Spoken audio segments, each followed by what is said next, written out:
Hello and welcome to another episode of Oasis Lactation Services on YouTube. Be sure to click like and subscribe and leave comments down below if you have any questions. Today we're going to talk about breastfeeding while you have a cold. It is getting to the peak of what's called cold and flu season, and questions about what to do if mom gets sick while you're nursing come up all the time. So we're gonna start with some really basic stuff that's already at your house that you can do to start feeling better, that's perfectly safe for breastfeeding. And we're gonna go over some of the most common medications that people ask about. So the first thing to remember is that your milk is perfectly fine for your baby to have if you've got the sniffles or a sore throat. Chances are you've been nursing the baby or providing pumped milk when you got the virus or infection that you're currently experiencing many days before you became symptomatic. Chances are you've been holding your baby and kissing your baby and having a lot of interaction, a lot of germ sharing. So baby's probably long been exposed before you even realize you're sick. Being sick with a cold or even influenza is not a reason to discontinue breastfeeding. Also important to remember, we're going to talk about full-term healthy babies when we talk about what's safe to do as far as over-the-counter types of treatments. If your baby is preterm or was born with a health condition, always reach out to your lactation consultant and your pediatrician before you take anything. So, real basic stuff that you can do to feel better now. Drink more water. As simple as that sounds, it's really miserable to have to get up and get another glass of water and remind yourself, particularly if your throat hurts. So I tend to go big. I'm a big fan of large storage jars to drink out of. And it doesn't have to be just plain water. You can also incorporate like an electrolyte water. There are all kinds of little packety things that you can get at the supermarket or at the pharmacy. And a lot of these are simply vitamins. A lot of them are caffeine-free. A lot of them are water-soluble vitamins, like vitamin C or the B vitamins that are hard for us to intake plenty of when we're not feeling our best. Our body still needs those nutrients, and it'll help you start to feel better. Other really simple things that we probably already have at home. Hot tea. So it always helps to have a cute little teapot. So today we've got our BB-8 teapot. Now what's cool about tea is it's not a one-size-fits-all. So I have to smell it to remember what I put in here. It's something like Autumn Harvest or some really adorable name like that. And all it is a blend of like cinnamon, ginger, nutmeg, kinds of like the things you might put into a pumpkin pie. But it's put in a little tea sachet. It doesn't actually have any tea leaves in it. So it might be sold as an herbal tea or a caffeine-free tea. There are lots of herbal teas or caffeine-free teas on the market. Turn the box over and read the ingredients. Things like hibiscus flowers, it's just a flower, it's food, it's perfectly compatible with breastfeeding. These are not herbal medicines, they're just plants that taste good when you soak them in water. Warm things tend to help us when we've got pain, help us feel less congested, and it's pretty simple to just make a pot of tea. I like to actually have a pot plus a cup. I find that when I have the pot plus the cup, I spend more time sipping rather than you make a cup of tea and then you sit it down and forget it's there and you find it 6 hours later and it's cold. So I'm gonna steep this while we talk about other things that you might have in the kitchen. Salt. Salt is an amazing product and you can use it to irrigate your sinuses. They make commercial saline nasal rinses. They come in like little spray bottles. Those are drug-free. It's just salt water.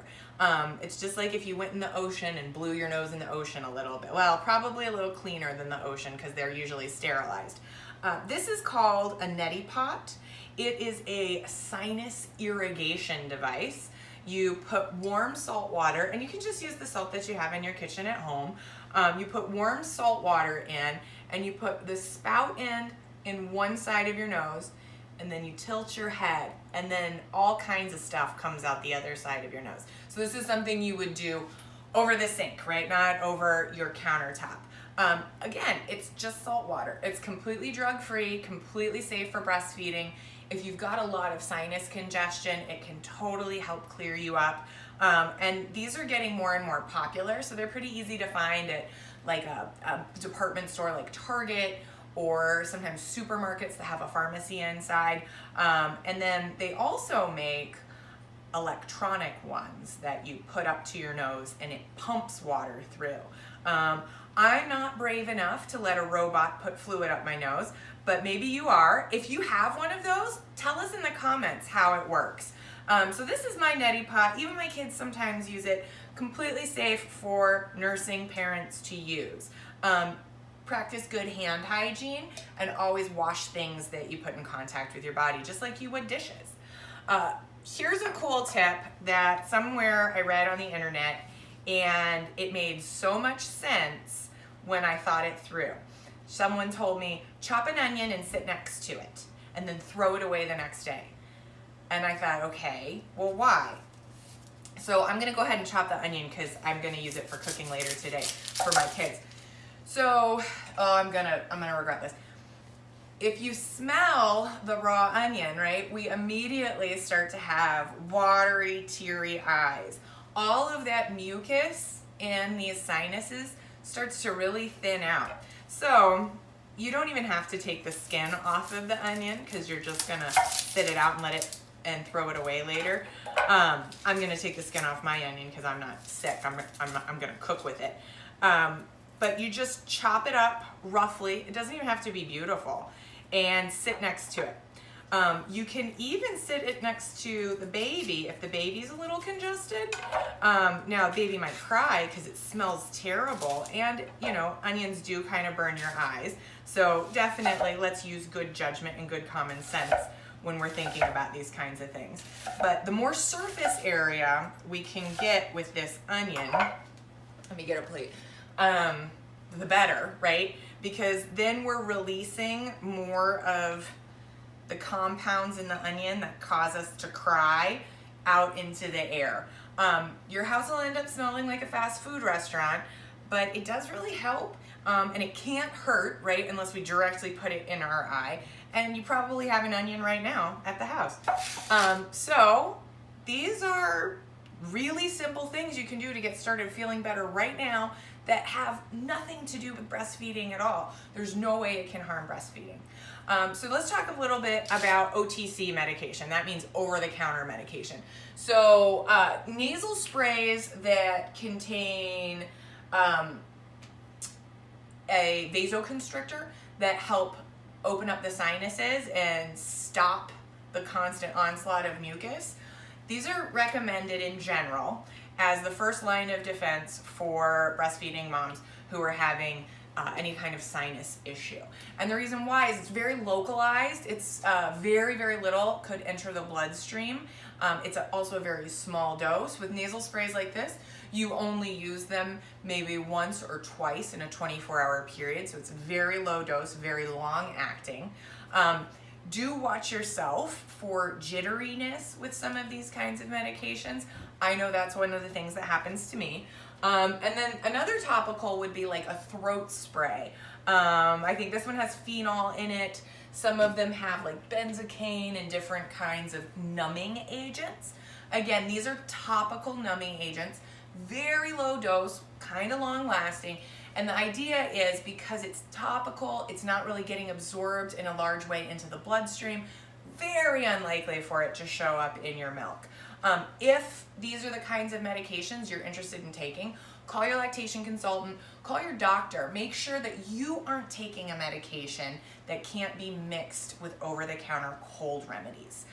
It's very, very common that medicines that are labeled for cold and sinus or cold and flu are contraindicated. That means not indicated to use at the same time as a lot of prescription medications like blood pressure medications and things like that.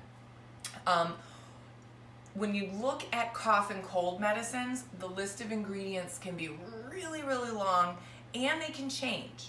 So the cold medicine or the flu medicine that you took last year, you may think you're buying the same one, and they could have easily changed the formula. So always flip over to the back and check those ingredients. Oftentimes a pharmacist is pretty knowledgeable. If you have questions, always just give a call to your lactation consultant. You can also call Infant Risk. I'll put the information for their hotline below in the comments. Infant Risk is able to tell you about individual ingredients as well as some of the commercial mixed, right? A lot of these cough and cold medicines are all in one, right? It's the fever plus sinuses, plus headache. And so it'll have many different medications all wrapped into one. So when we're using a product like that, Infant Risk is a great resource. That's what they research, and it's what they really specialize in. The other class of drugs to talk about is antihistamines. These are things like diphenhydramine or Benadryl that we take for allergies. Now, some antihistamines are correlated with a temporary decrease in milk production, while others are not. So if antihistamines are something that you want to take, definitely get on the phone with your healthcare team and talk about the risks and benefits of different antihistamines and which might work best for you in your situation and your baby's situation, to see if we can clear up some of that nasal congestion. You may be told by your physician that it's time for a prescription medication. It's very common to be concerned about using a prescription medication while you're breastfeeding. It's so common.